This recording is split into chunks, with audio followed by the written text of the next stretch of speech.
ಆತ್ಮೀಯ ಮಾಧ್ಯಮ ಮಿತ್ರರೇ, ಈ ಪತ್ರಿಕಾ ವರದಿಗಾರರೇ ಹಾಗೂ ಟಿ ವಿ ವಿವಿಧ ಚಾನಲ್ಗಳ ನಮ್ಮ ಸುದ್ದಿ ಕಲಿಸ್ತಕ್ಕಂಥ ನಮ್ಮ ಮಿತ್ರರೇ, ವೇದಿಕೆ ಮೇಲಿರ್ತಕ್ಕಂಥ ನಮ್ಮೆಲ್ಲ ಒಟ್ಟು ಹಿರಿಯ ಆತ್ಮೀಯರೇ, ವಿಶೇಷವಾಗಿ ಇವತ್ತಿನ ದಿವಸ ಇಲ್ಲಿ ನೀವೆಲ್ಲರೂ ಕೂಡಿದರ ಉದ್ದೇಶ ಏನು ಅಂತ ಕೇಳಿದರೆ, ನಮ್ಮ ತರುಣ ಮಿತ್ರರಾಗಿರ್ತಕ್ಕಂಥ ಶಶಿ ತಾವರಿಗೇರಿಯವರು ಬಹು ದಿವಸಗಳ ಕಾಲದಿಂದ ಈ ನಮ್ಮ ಸಮಾಜದ ವಿವಿಧ ರಂಗಗಳಲ್ಲಿ ಸೇವೆಯನ್ನು ಅವರು ಸಲ್ಲಿಸ್ತಾ ಬಂದಿದ್ದಾರೆ.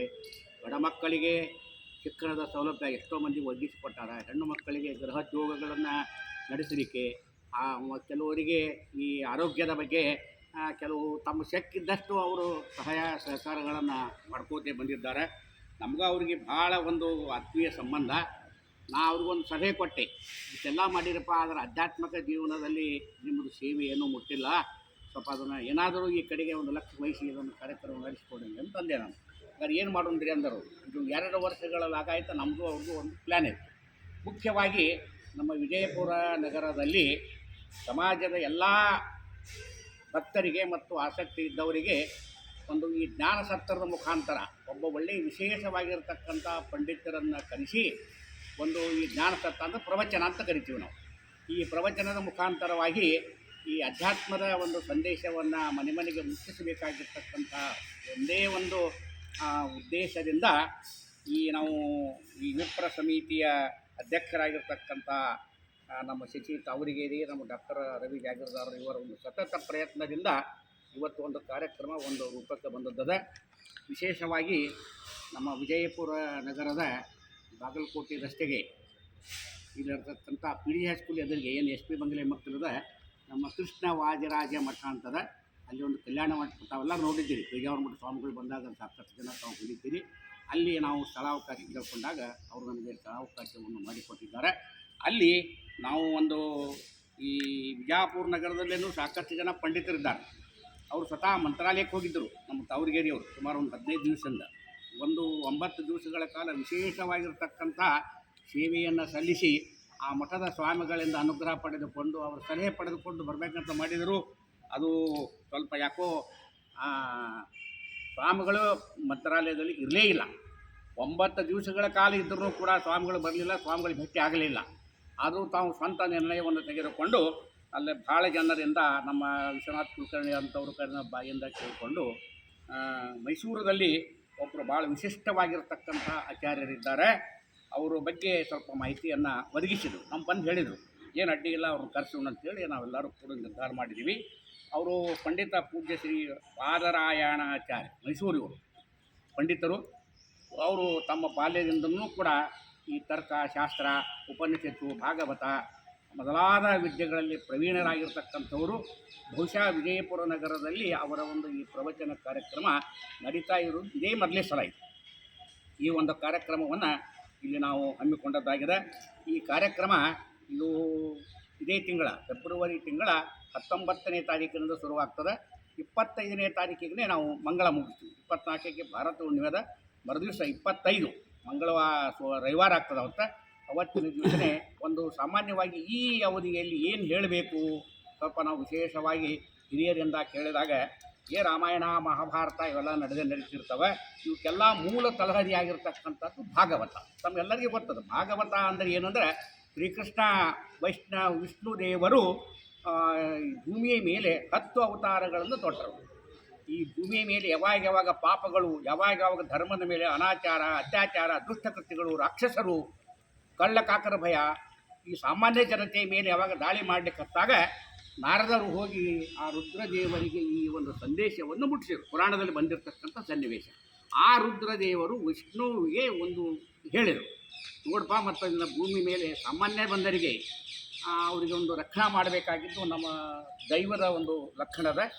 ಅದಕ್ಕೆ ನೀನು ಹೆಂಗೆ ಮಾಡ್ತೀಯ ಅಂದರೆ, ಆ ವಿಷ್ಣು ದೇವರು ಪರಮಾತ್ಮ 10 ಅವತಾರಗಳನ್ನು ತೊಟ್ಟವ. 10 ಅವತಾರ: ಮತ್ಸ್ಯಾವತಾರ, ಕೂರ್ಮಾವತಾರ, ವರಾಹಾವತಾರ, ನರಸಿಂಹಾವತಾರ, ವಾಮನಾವತಾರ, ಪರಶುರಾಮ ಅವತಾರ, ರಾಮಾವತಾರ, ಕೃಷ್ಣಾವತಾರ, ಮುಂದೆ ಬೌದ್ಧಾವತಾರ, ಕಲಿಕೆ ಅವತಾರ. ಇದು ನಡೆದು ಕಲಿಯುಗ. ಇದು ಈ ಅವತಾರಗಳು ಹ್ಯಾಂಗೆ ಬಂದು, ಯಾಕೆ ಬಂದು, ಯಾವ್ಯಾವ ಅವತಾರದಲ್ಲಿ ಯಾರು ದುಷ್ಟರನ್ನು ನಾಶ ಮಾಡಿದರು, ಯಾರಿಗೆ ರಕ್ಷಣೆ ಕೊಟ್ಟರು ಅಂತಕ್ಕಂಥದ್ದು ಎಲ್ಲ ಈ ಭಾಗವತದಲ್ಲಿ ಬರ್ತಾವೆ. ಅದನ್ನು ಒಂದೊಂದು ದಿವಸ ಒಂದೊಂದು ಅವತಾರ ಹೇಳಿದರೂ ಮುಗಿಯೋದಿಲ್ಲ. ಇದು ಸಾಮಾನ್ಯವಾಗಿ ಕನಿಷ್ಠ ಒಂದು ತಿಂಗಳ ತನಕ ಹೇಳಬೇಕು. ಆದರೆ ಅಷ್ಟೊಂದು ವ್ಯವಧಾನ ಆ ಹೇಳುವವ್ರಿಗೂ ಇರೋಂಗಿಲ್ಲ, ಕೇಳುವವ್ರಿಗೂ ಇರೋಂಗಿಲ್ಲ. ಅದಕ್ಕೆ ಸಂಕ್ಷಿಪ್ತದಲ್ಲೇ ಸಾಮಾನ್ಯವಾಗಿ ಸಪ್ತಾಹ ಅಂದರೆ ಒಂದು ವಾರ 7 ದಿವಸಗಳಲ್ಲೇ ಇದ್ದದರಲ್ಲೇ ಈ ದಶಾವತಾರ ಬರ್ತಾವೆ, ಎಲ್ಲ ಬರ್ತಾವೆ. ಅದ್ರಾಗ ಹರಿಶ್ಚಂದ್ರನಿಂದ ಬರ್ತದೆ, ಆಮೇಲೆ ಎಲ್ಲ ಅಷ್ಟು ರಾಮಾಯಣ ಮಹಾಭಾರತ ಎಲ್ಲನೂ ಅಷ್ಟು ಇದರಲ್ಲಿ ಬಂದಿರತಕ್ಕಂಥದ್ದು ಅವತಾರಗಳು. ಭಗೀರಥಂದು ಬರ್ತದೆ, ಅಲ್ಲಿ ಎಲ್ಲ ಅವತಾರಗಳು. ಮಾರ್ಕಂಡೇಯನ ಅವತಾರ ಬರ್ತದೆ, ಪರಶುರಾಮಂದು ಅವತಾರಗಳು ಬರ್ತಾವೆ. ಆಮೇಲೆ ಈ ಎಲ್ಲ ಅವತಾರಗಳಲ್ಲಿ ದುಷ್ಟರನ್ನು, ಹಿರಣ್ಯಕಶಿಪುನ ರಕ್ಷಣೆ ಸಂಹಾರ ಮಾಡಿರ್ತಕ್ಕಂಥದ್ದು ಭಕ್ತ ಪ್ರಹ್ಲಾದಂದು ಸನ್ನಿವೇಶ ಬರ್ತದೆ.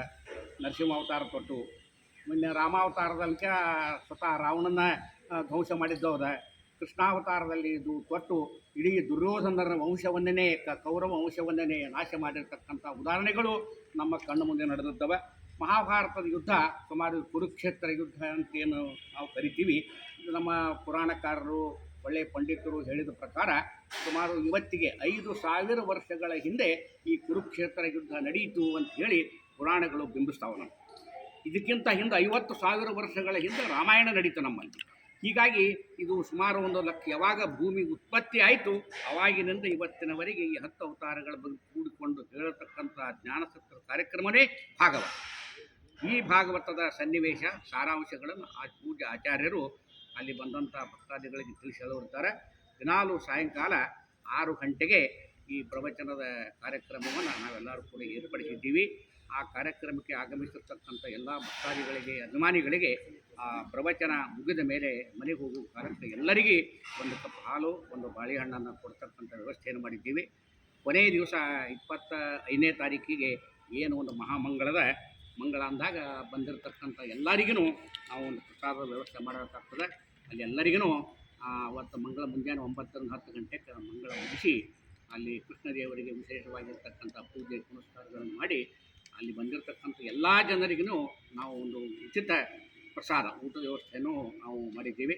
ದಯಮಾಡಿ ತಾವೆಲ್ಲರೂ ಆ ಮಂಗಳ ಕಾರ್ಯಕ್ರಮಕ್ಕೆ ಅವಶ್ಯವಾಗಿ ಬರಬೇಕು. ಅಲ್ಲಿ ಗುರುಗಳ ಒಂದು ಪ್ರಸಾದವನ್ನು ಸ್ವೀಕಾರ ಮಾಡಬೇಕು ಅಂತ ಹೇಳಿ ಈ ಸಮಿತಿ ಪರವಾಗಿ ನಾನು ನಿಮ್ಮಲ್ಲಿ ತಿಳ್ಕೊತೀನಿ.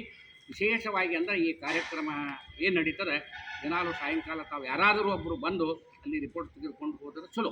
ತಮಗೆ ಆಗದಿದ್ದರೂ ಸಹಿತ ನಾವು ದೈನಂದಿನ ಒಂದು ಕಾರ್ಯಕ್ರಮವನ್ನು ನಾವು ಬರೆದು ತಮಗೆ ಕಳಿಸ್ತೀವಿ. ಅದನ್ನು ತಮ್ಮ ಪತ್ರಿಕೆಯ ಮುಖಾಂತರವಾಗಿ ಸಾಮಾನ್ಯ ಜನರಿಗೆ ತಿಳುವಳಿಕೆ ಉಂಟು ಮಾಡಿಕೊಡಬೇಕು ಮತ್ತು ಈ ಕಾರ್ಯಕ್ರಮ ಸಾಕಷ್ಟು ಪ್ರಚಾರ ಆಗಬೇಕು. ಯಾಕಂದರೆ ವಿಜಾಪುರ ದೊಡ್ಡ ಊರು, ತಮ್ಮೆಲ್ಲರಿಗೂ ಬರ್ತದೆ. 5 ಲಕ್ಷ 6 ಲಕ್ಷ ಜನಸಂಖ್ಯೆ, ಎಲ್ಲ ವಿವಿಧ ಬಡಾವಣೆಗಳು, 5, 6, 7 ಕಿಲೋಮೀಟರ್ ತನಕ ನಗರ ಎಲ್ಲ ವ್ಯಾಪ್ತಿ ಬೆಳೆದು ಬಿಡ್ತದೆ. ನಮಗೆಲ್ಲ ಮನೆಗೆ ಹೋಗಿ ಮುಗಿಸೋದು ಭಾಳ ಸಾಧ್ಯದ. ಆದರೂ ಅವರು ದೊಡ್ಡ ದೊಡ್ಡ ಬೋರ್ಡ್ಗಳನ್ನು, ಫ್ಲೆಕ್ಸ್ಗಳನ್ನು ಬರೆಸಿ ಇಲ್ಲಿ ತಿರುಗುಟಗೇರಿಯಲ್ಲಿ ರಾಘವೇಂದ್ರ ಸ್ವಾಮಿಗಳ ಮಠದ ಮುಂದೆ, ಕೃಷ್ಣ ಮಠದ ಮುಂದೆ, ನಂಜನಗೂಡು ರಾಯರ ಮಠದ ಮುಂದೆ, ಉತ್ತರಾದಿ ಮಠ, ಇಲ್ಲಿ ಮೊದಲಾಮಾರು ಹೆಣ್ಮಕ್ಳು ಇದೆಯಲ್ಲ ಅಲ್ಲಿ ವೆಂಕಟದೇವ್ರ ಗುಡಿ, ಎಲ್ಲ ಕಡೆಗೆ ಸಾಮಾನ್ಯವಾಗಿ ನಾವು ಪ್ರಚಾರ ಮಾಡೀವಿ. ನಾಳೆ ಪೇಪರ್ದಲ್ಲಿಯೂ ಕೂಡ ಇವುಗಳನ್ನು ಒಂದು 5,000 ಪ್ರತಿಗಳನ್ನು ಎಲ್ಲ ಪತ್ರಿಕೆಗಳಲ್ಲಿ ಬರೋ ಹಾಗೆ ನಾವು ಮಾಡ್ತೀವಿ. ನೀವೆಲ್ಲರೂ ನಮಗೆ ಸಹಕಾರ ಏನು ಕೊಡಬೇಕು ಅಂದರೆ, ಈ ಏನೊಂದು ಭಾಗವತ ಸಪ್ತಾಹ ಇರ್ತದೆ, ಈ ಭಾಗವತ ಸಪ್ತಾಹದ ಉದ್ದೇಶ ಏನದ ಇದನ್ನು ಸಾಮಾನ್ಯ ಮಂದಿಗೆ ತಿಳಿಸುವ ಹಂಗೆ ನಾವು ತಮ್ಮ ಪತ್ರಿಕೆ ತಮ್ಮ ಏನು ಕ್ಷೇತ್ರದ ಆ ಕ್ಷೇತ್ರದ ಮುಖಾಂತರವಾಗಿ ಇದನ್ನು ಹೆಚ್ಚು ವಿಶೇಷವಾಗಿ ಪ್ರಚಾರ ಮಾಡಿಸಿ ನಾವು ಕೈಗೊಂಡಿರ್ತಕ್ಕಂಥ ಈ ಕಾರ್ಯಕ್ರಮಕ್ಕೆ ನಾವು ಸಂಪೂರ್ಣವಾಗಿ ಸಹಕಾರ ನೀಡ್ತೀರಿ ಅಂಥೇಳಿ ತಮ್ಮಲ್ಲಿ ಆಶೆ ಮಾಡಿ ನಿಮ್ಮೆಲ್ಲರಿಗೆ ನಾನು ಅನಂತ ವಂದನೆಗಳನ್ನು ಸಲ್ಲಿಸ್ತೀನಿ.